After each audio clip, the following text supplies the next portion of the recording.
I'll jump in. Just moving down a little bit, maybe closer to the war fighter and the tactical level in this operational environment. I touched on it earlier with unpredictable, not fully reliable partners on the ground in uncertain environments. And so when we look at the application of the employment of small SF teams on the ground, we quickly found that we were somewhat overwhelmed by all of the requirements to just survive in that environment. So that now the application or introduction, the greater partnering with conventional forces has had at the very tactical tip of the spear level, has had a significant change in the ability of the special warfare operator to focus on his activities and his line of operation, because now he has this additional combat capabilities and additional expertise tactically that at the team level. And we saw that across Afghanistan with the task organization of infantry squads with special forces teams at village stability sites across the country. So that was, some called ALP, a potential game changer within the environment of Afghanistan. I used to characterize it as the introduction of infantry squads matched with special forces teams or MARSOC teams or SEAL teams was the real game changer, because it gave us this enhanced capability to operate across 50, 60 different sites in the most austere, hostile environments with a force that was completely unvetted. And certainly with the increase in the insider threats or the green on blue attacks with armed forces, that was always a major concern. So the growth and the expansion of an indigenous security force at the grassroots level like the ALP would not have happened at the rate and size that it did had it not been for greater conventional force and SOF partnership. And that also occurred where conventional forces were partnering and standing up similar local indigenous security forces in their regional commands, where their platoons or squad had the embedding or introduction of small SF teams, 3 to 4 men, helping them with the same program. And so I see, you could look at environments across the globe and see more requirements for a more robust capability than our traditional formations that we apply or have applied in the past.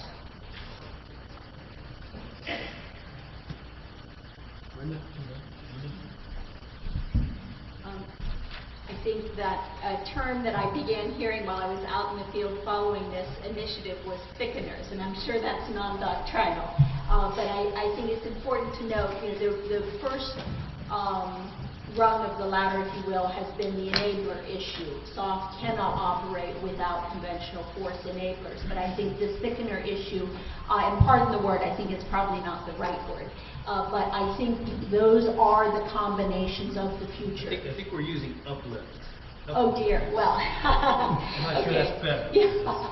Well, I think the wordsmiths will probably keep trying to find the right word, but the point being, though, those were infantry battalions, but then chopped up into squads to go out with teams. The company size or below, the question that I would have for the conventional army is, are you prepared to continue doing that and prepared to do it perhaps on a wider scale? And where I've seen it be most successful is when there's been ample time for that pre-mission train-up and possibly the selection out of those that have the best aptitude and skill set for doing this work. But I think there's no question that the VSO ALP program could not have succeeded to the degree it has without this. The other thing I might just mention is the going up to the higher levels now, this practice of having SOF generals go out to be the DCGs in the divisions.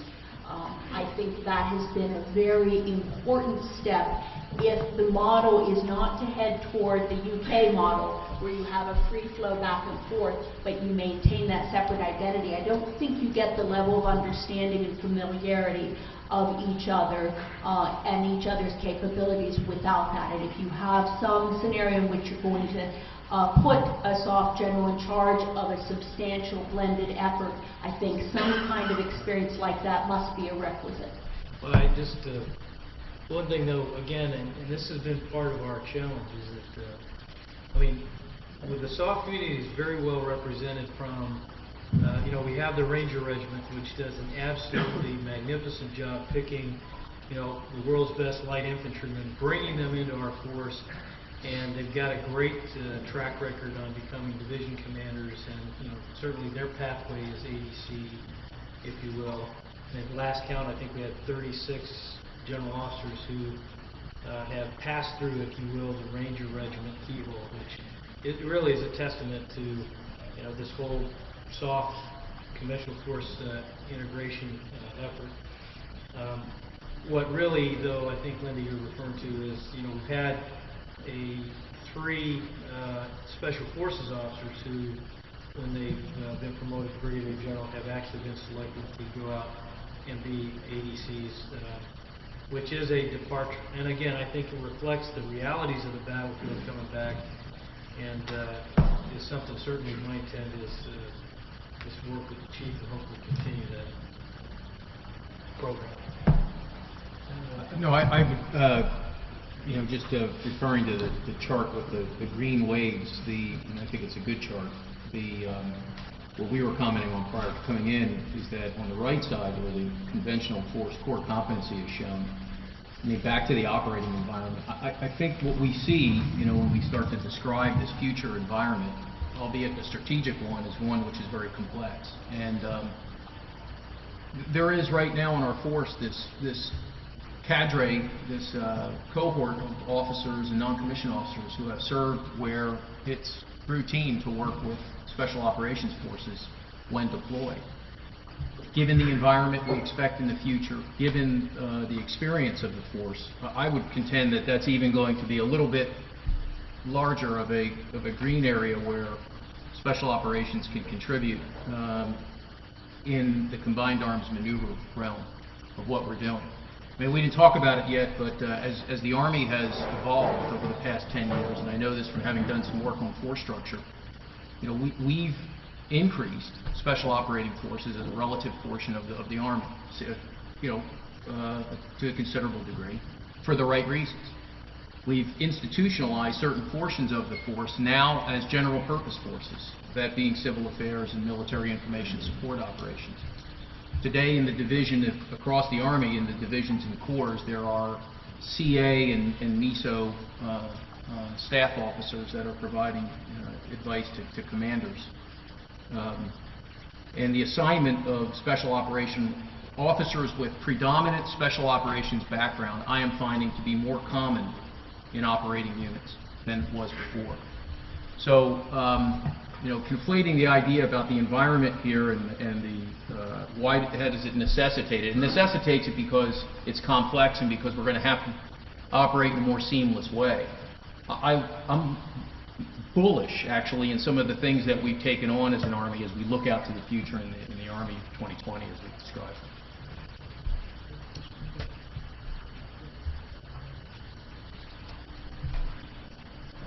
Well, I was just also reflecting, and I'm not entirely certain that it takes this analysis, this question further forward, that on the one hand, I have always been quite aggressive in saying, you know, that there is occasionally you find on operations, and this is much to do with a sort of policy, political desire to make sure we cover the bases, that, well, we'll have some special forces because there is well-trained equipment and all the rest of it. And the pushback is that doesn't require special forces. This is something that general purpose forces are designed and perfectly capable of doing and should be doing. And I will also make the point that special forces are not just somehow more highly trained or better equipped. They are different in nature. That they are different in how they come at things.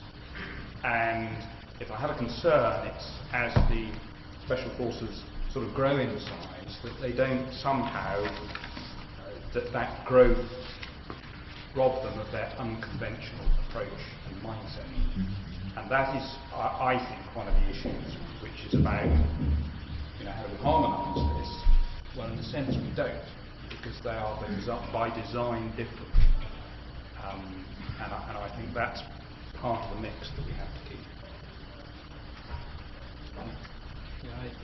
I think that's a great point too, and that's one we honestly, I'm not going to say struggle with, but it's one, the idea of we don't want the nature of what we are building on the special warfare side. In fact, if you read the verbiage on the double envelopment slide, it talks specifically on the special warfare side about, these forces are designed to do sabotage, subversion in a denied area for an extended period of time. And, oh, by the way, they do coin. And the nature of what's required to do what those forces are really built for, and the larger set that's kind of a complementary effort to it. In fact, I would argue that the phenomenon, unconventional warfare, that what used to be a fairly bright line when you were in a Cold War mindset, and unconventional warfare in a 10th group form was a supporting plan to General War Europe.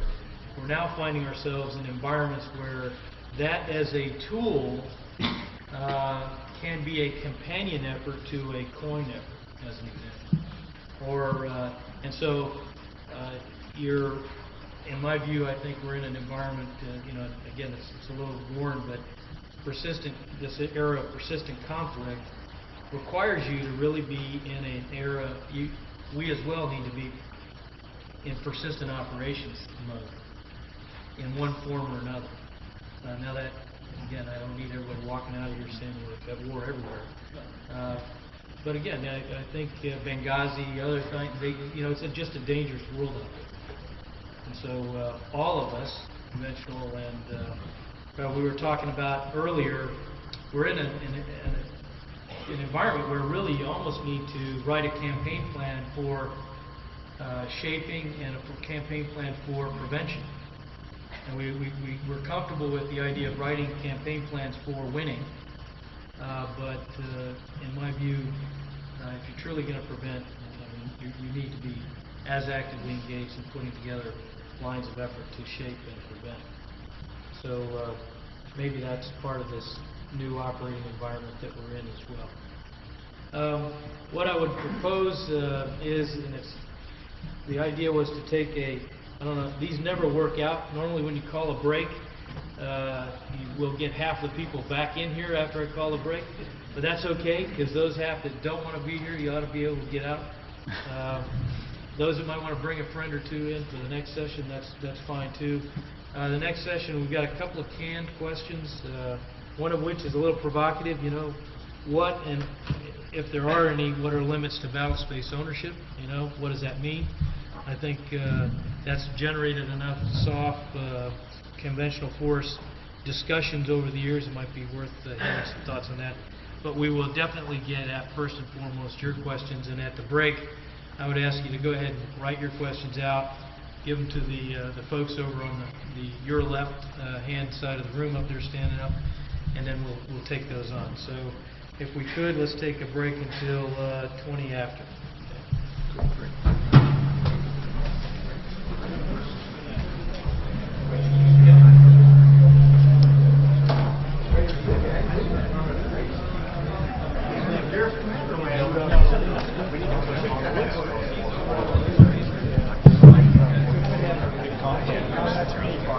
Oh, really? Forward towards us.